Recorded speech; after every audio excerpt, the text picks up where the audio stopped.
మన జిల్లా అధ్యక్షులైనటువంటి ఉషా శ్రీ చరణమ్మ గారికి అలాగే హిందూపురం పార్లమెంట్ నియోజకవర్గ పరిశీలకుడైనటువంటి రమేష్ రెడ్డి గారికి, అలాగే వజ్రభాస్కర్ రెడ్డి గారికి, చాన్బాష్ అన్న గారికి, శ్రీకాంత్ రెడ్డి గారికి, ప్రణీత్ రెడ్డి గారికి, కన్వీనర్లు ప్రతి ఒక్కరికి పేరు పేరున మండల కన్వీనర్లకి, అలానే పార్టీ అభిమానులు, వైఎస్ఆర్ కుటుంబ అభిమానులు, వైఎస్ఆర్ కాంగ్రెస్ పార్టీ నాయకులు, జెడ్పీటీసీలు, ఎంపీటీసీలు, పంచాయతీ బోర్డు ప్రెసిడెంట్లు, కౌన్సిలర్లు, అలాగే జర్నలిస్ట్ సోదరులు ప్రతి ఒక్కరికి స్వాగతం పలుకుతూ, ముఖ్యంగా ఈ కార్యక్రమం జరగడానికి కారణం ఏంటంటే రేపు 4వ తేదీన ఆల్మోస్ట్ సంవత్సరం అయిపోయింది, రిజల్ట్ వచ్చి రేపు 4వ తేదీకి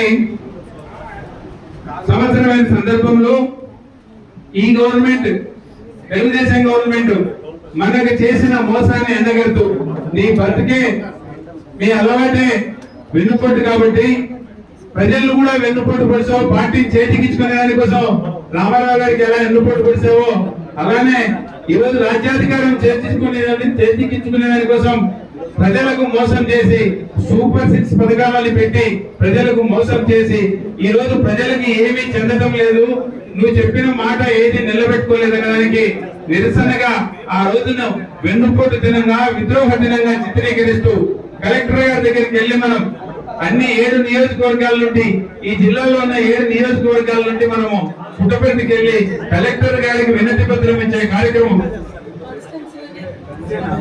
సారీ ఇక్కడ కదిలోనే సుధర్లరా ఇప్పుడు మన శ్రద్ధ తెలుస్తుంది. గతంలో మనం పుట్టపర్తికి పోయేవాళ్ళం, ఇప్పుడు పుట్టపర్తికి పోవాల్సిన అవసరంలా ఈ ఊర్లోనే 7 నియోజకవర్గాల లేకల మన నియోజకవర్గం టాప్ లో ఉండే విధంగా వేలాదిగా కార్యకర్తల్ని సమీకరించి వేలాదిగా రైతు సోదరులను, ఉద్యోగస్తుల్ని, విద్యార్థుల్ని, నిరుద్యోగుల్ని ప్రతి ఒక్కరిని పోగు చేసి భారీగా మనం ఇక్కడ చేరుకొని నిరసన కార్యక్రమం చేపట్టేందుకు కోసం ఈరోజు ఒక లోగోని, ఒక పోస్టర్ ని ఆవిష్కరించే దానికోసం మన కోసం ఇంత దూరం మన జిల్లా అధ్యక్షులు వారు, అలానే మన పరిశీలన రమేష్ రెడ్డి గారు ఇక్కడికి రావడం జరిగింది. సోదరులారా బాగా గుర్తు పెట్టుకోండి, రేపు పల్లెలకు పోయినప్పుడు మన ప్రజలకు తెలియజేయాల్సినప్పుడు ఎందుకు ఉద్యమిస్తున్నారు, ఎందుకు రేపు కదిరిలో మనందరం కథం దొక్కాల్సిన పరిస్థితి వచ్చిందని అడిగినప్పుడు ఇది మనకి చెప్పిన మాటలు. సూపర్ 6 లో భాగంగా మనకి అన్ని చెప్పినారు కదా ఈ ప్రభుత్వము. ఈ సూపర్ 6 లో భాగంగా మనకి ఏవైతే అందినాయో, ఏవైతే అందలేదో మీకు తెలిసి నాకు తెలిసి కూడా కేవలం పెన్షన్ ఒక్కటే సక్రమంగా అంది తప్ప ఇంతవరకు ఏది అందింది లేదు. ఆ పెన్షన్లలో కూడా సంవత్సరం పాటు గడిచిపోయిన తర్వాత కొన్ని లక్షల మంది, కొన్ని మన నియోజకవర్గం అయితే కొన్ని వేల మంది ఆల్రెడీ పెన్షన్ తీసుకునే వాళ్ళు చనిపోయినారు కూడా, కొన్ని వేల మంది మళ్ళా పెన్షన్ కి అర్హులు ఉన్న వాళ్ళు ఎంతో మంది ఉన్నారు కూడా. ఈ పెన్షన్ కి అర్హులైన వారు ఆల్రెడీ అప్లికేషన్ పెట్టుకుంటే ఈ పద్ధతి కూడా పోర్టల్ ఓపెన్ కాక ఈ రోజు కూడా ఒక కొత్త పెన్షన్ కూడా ఇచ్చిన పాపాన పోలేదు.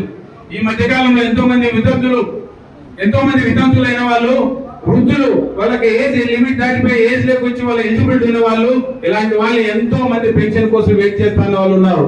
ఇది కాకుండా కొంతమందికి వెసులుబాటు ఇచ్చి మీరు 50 ఏళ్ళకే పెన్షన్ ఇస్తామని చెప్పిన మాట ఇచ్చినది మర్చిపోయినట్టున్నారు.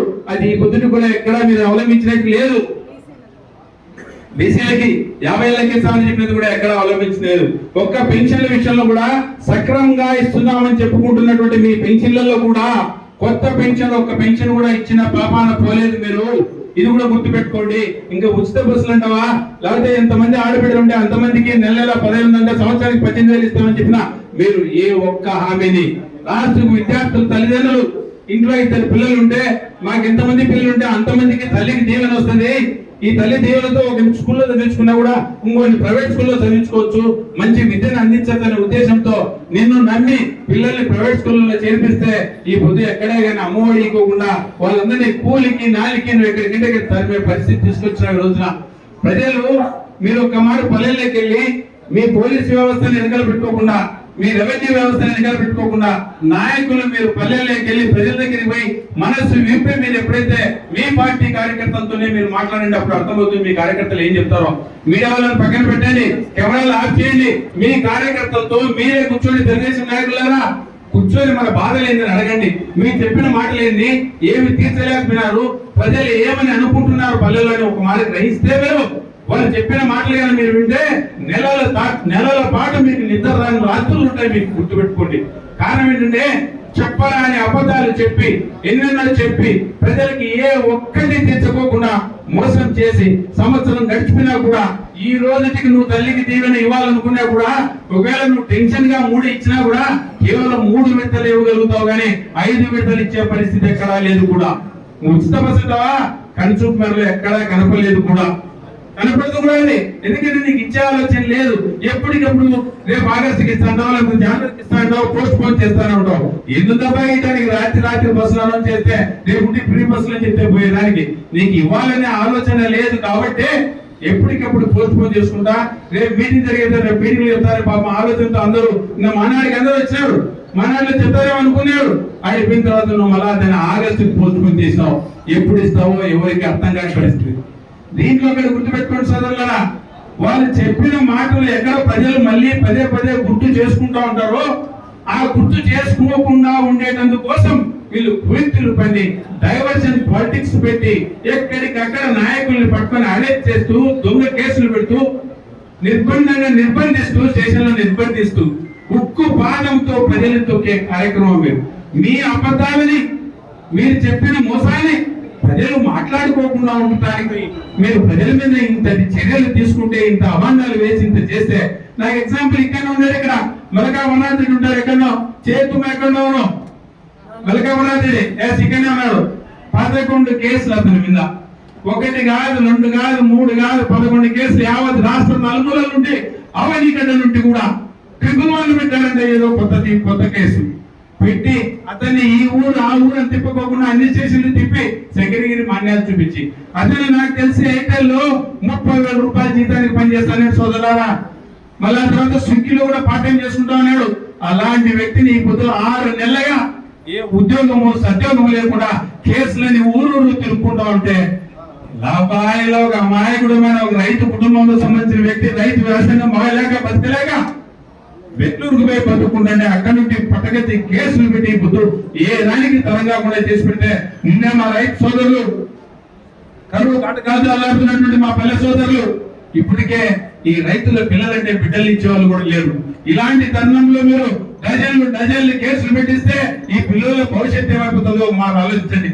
పెద్దవారు మీరు పెట్టే కుట్రల్లో సామాన్య కార్యకర్తలు ఇలాంటి బలిపసులు అయిపోతే ఇలాంటి ఇంత దయనీయమైన ఇంత దౌర్జన్యకరమైన చర్యలు మీరు తీసుకుంటున్నారంటే దేవుడు ఎందుకు మిమ్మల్ని పదే చీఫ్ మినిస్టర్ పోస్ట్ లో కూర్చోబెట్టాలని ఆలోచిస్తున్నాడు నాకు అర్థం కావడంలా. ఎందుకంటే ఇంత కఠోరమైన మనసు, ఇన్ని అబద్ధాలు, ఇన్ని హామీలు చెప్పి మోసం చేస్తానే వ్యక్తికి 1 మారు కాదు 2 మారు కాదు 3 మారు కాదు 4 మార్లు అవకాశం ఇచ్చాడు దేవుడు. ఆయన దగ్గర కూడా ఏం నీతుందో నాకు కూడా అర్థం కావడంలా.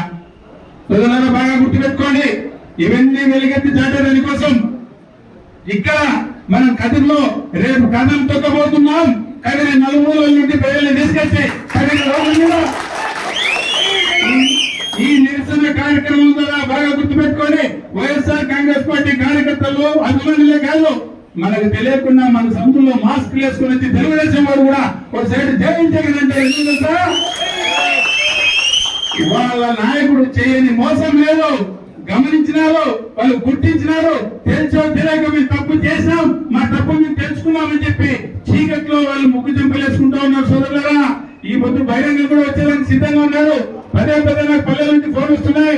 అన్నా మీకు వెండి పల్లెంలో బంగారు పల్లెంలో పెట్టిస్తాం రాజ్యాధికారం రేపుతున్నా మా పార్టీ ఎత్తిపోయింది, మీరు అలర్ట్ గా ఉండండి అని చెప్పి సంకేతాలు పంపిస్తున్నారు. ఫస్ట్ తెలియజేసే కార్యకర్తలు పంపిస్తున్నారు. సోదరులు, 3 నెలల తర్వాత అందరూ పరిచయాలు ఉంటారు. మనకు తెలుగుదేశం వాళ్ళు మాట్లాడుతుంటారు, వైసీపీ వాళ్ళు మాట్లాడుతుంటారు. అలాంటి వాళ్ళలో తెలుగుదేశం వాళ్ళు నాతో మాట్లాడినప్పుడు చెప్పిన కాదని పల్లెల్లోకి తలెత్తుకొని పోలేకున్నామన్నా. బహిరంగంగా అడిగితే రేపు తొక్కుతారేమని పెప్పుడు పెద్ద నాయకులు అడగరు కానీ మమ్మల్ని పక్కకు పిలిచి సిగ్గు లేక వాళ్ళు వస్తూ వచ్చారో వాళ్ళు వెనుక నువ్వెట్టు వచ్చిన వాళ్ళు మమ్మల్ని అడుగుతున్నారన్నా. మాకు చాలా అవమానంగా ఉంది. గత్యంతరం లేక నాయకుల దగ్గర అటెండెన్స్ చేసుకోవాలి కాబట్టి మేము ఇంత దూరం వస్తున్నాం తప్ప లేకపోతే వచ్చే పరిస్థితి కూడా మాకు పల్లెల్లో లేదని చెప్తున్నారు కూడా. నేను వస్తూ గమనించాను.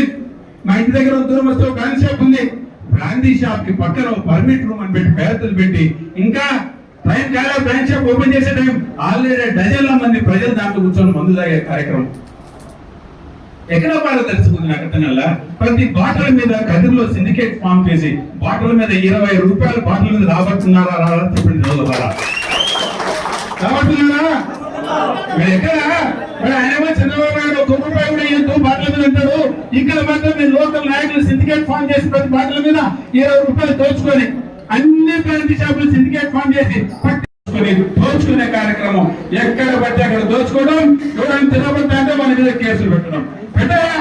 ఎన్ని కేసులు పెడతావో పెట్టు. సిద్ధంగా ఉన్నాం జైలు పోయడానికి. జైలు మాకు కొత్త కాదు. జైలు ఆల్రెడీ చూసి వచ్చినట్టే. మేము అనుభవించేదానికే కష్టాలు నష్టాలు ప్రజలతో పడి కార్యకర్తలతో పడి అనుభవించేదాని కోసమే రాజకీయాలకు వచ్చాను తప్ప కష్ట సుఖాలతో బతకాలని రాలేకడికి కష్టాలు పంచుకునేందుకే ప్రజా జీవితంలోకి వచ్చినాం. మీ పోరాడడానికి సిద్ధంగా ఉన్నాం. మీరు ఏ రకమైన కేసులు పెట్టుకుంటారో పెట్టుకోండి. ఈ నుంటిగా 4 ఏళ్ల పాటు ఎన్నికలు ఉన్నాయి. ప్రతి రోజు మీరు చేసిన తప్పుని ఏలెత్తి చూపిస్తూనే ఉంటాం. మీరు ఎన్ని కేసులు పెట్టుకుంటారో పెట్టుకోండి.